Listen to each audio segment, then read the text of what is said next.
3 நாளைக்கு ஒரு தபா தான் கம்மஞ்சோறு ஆக்கும்.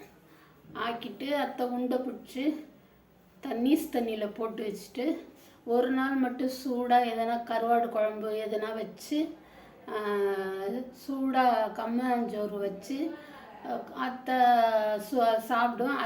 அதுக்கப்புறம் ஒரு 3 நாளைக்கு அந்த நீஸ் தண்ணியில் போட்ட கம்மஞ்சோறு தான் கம்மங்கூழுன்னு வச்சுக்கோங்களேன். இன்னொரு அத்தை வீட்டில் அவ்வளோலாம் நான் போய் இது பண்ணலை. எப்படி இது அப்பாலைக்கா இது என்னத்துக்கு சொல்ல வரேன்னு கேட்டிங்கன்னா, அந்த சொந்தக்காரங்க எல்லோரும் ஒரே மாதிரி இருக்க மாட்டாங்க.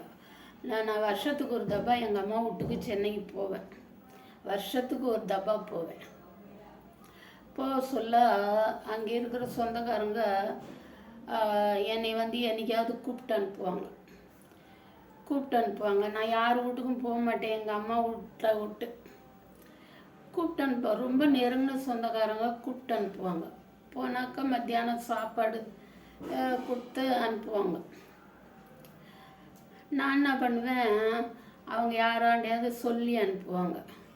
சொல்லி அனுப்புனா நான் காலைல எங்கள் அம்மா வீட்டில் டிஃபன் நாஸ்தா துண்ணுட்டு அப்படியே எனக்கு அப்போ தான் ஒரு குழந்த 2 வயசு 1.5 வயசு இருக்கும். அதை தூக்கினா அப்படியே அங்கே போவேன். அவங்க வர சொல்லி விட்டாங்களேன்னு சொல்லிட்டு அப்படி தான் ஒரு தரம் போனேன். ஒரு நாள் ஒரு பொழுது தான் அங்கே சாப்பிடுவேன். எங்கள் அம்மா வீட்டில் நாஸ்தா துண்ணுட்டு அங்கே போய் மத்தியானத்துக்கு சோறு துண்ணுட்டு நைட்டுக்கு எங்கள் அம்மா வீட்டுக்கு வந்துடுவேன்.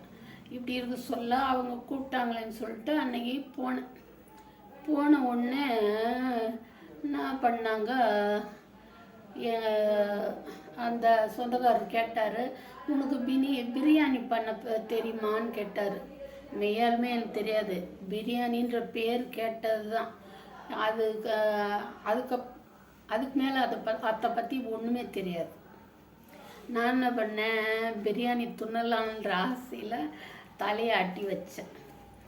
அப்போ அந்த ஊட்டம்மா சொல்லுது, வானா சாம்பார் வைக்கலாம் அப்படின்ட்டு.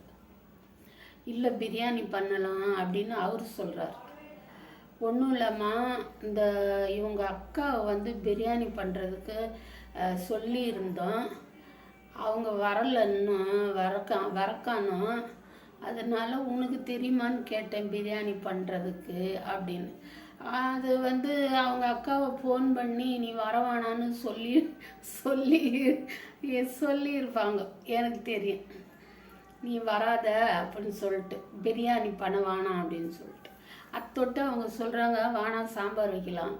இது ஒரு பட்டிமன்றமே நடந்தது. கொஞ்ச நேரம் சாம்பார் வைக்கலாம், இல்லை என்னது பிரியாணி பண்ணலாம், சாம்பார் வைக்கலாம், பிரியாணி பண்ணலாம், இப்படியே சொல்லிட்டு கட்சியில் என்ன ஆச்சு, பிரியாணின்னு தீர்ப்பாயிடுச்சு. பிரியாணின்னு தீர்ப்பானதுனால அந்த 2 பேருமே சேர்ந்து கடைக்கு போகிறாங்க வாங்கின்னு வர்றதுக்கு. இப்போ ஒரு சாம்பாருக்கு வாங்குறதுனா பொம்னாட்டி மட்டும் போயிடுவாங்க. இந்த கறியெல்லாம் வாங்குறதுனாக்கா ஆம்பளைங்க தான் போவாங்க. அப்போது பிரியாணி பண்ணுறதுன்னு முடிவாகி 2 பேருமே போட்டாங்க. போயிட்ட பிறகு நான் சரி இன்னைக்கு பிரியாணி சாப்பிட்டதில்லை, இப்போது நம்ம நினச்ச நேரம் செய்து சாப்பிட்றோம். அவ்வளோ ஒன்றும் அதுக்கு ஏங்கிலாம் இருக்கிறதில்ல. கறின்னு எடுத்தாலே மட்டன் சிக்கன் வாங்கினாலும் பிரியாணி தான். அதனால் சமயத்தில் சலிச்சு போனால் கூட இருக்குது.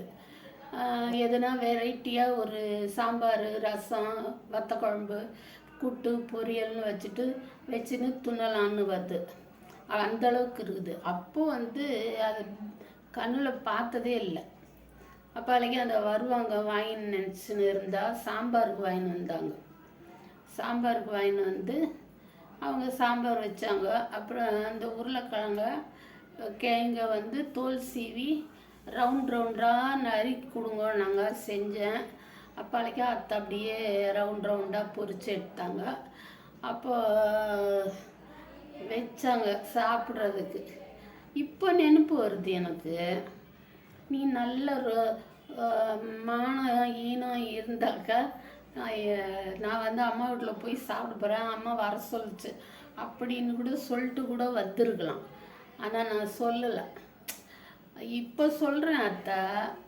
அப்படியே மனசுலையே வச்சுன்னு தான் இருந்தேன். என்னடா ஒரு இதுக்கு கூடவா நம்ம நாம் பொறாத போயிட்டோம், இவ்வளோ இதுக்கு கூடவா நம்ம வந்து ஈக்குவல் இல்லாமல் போயிட்டோம் அப்படின்னு சொல்லிட்டு மனசு வேதனைப்படுது.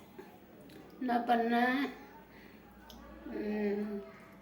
கூச்ச நாச்சம் இல்லாத உட்காந்து இந்த சாம்பாரையும் உருளைக்கிழங்கையும் தின்ட்டு சரி போயிட்டு வரேன்னு சொல்லிட்டு வந்துட்டேன். எங்கள் அம்மா வேண்ட கூட நான் இன்னைக்கு வரைக்கும் சொன்னதே கிடையாது, சொன்னதே இல்லை.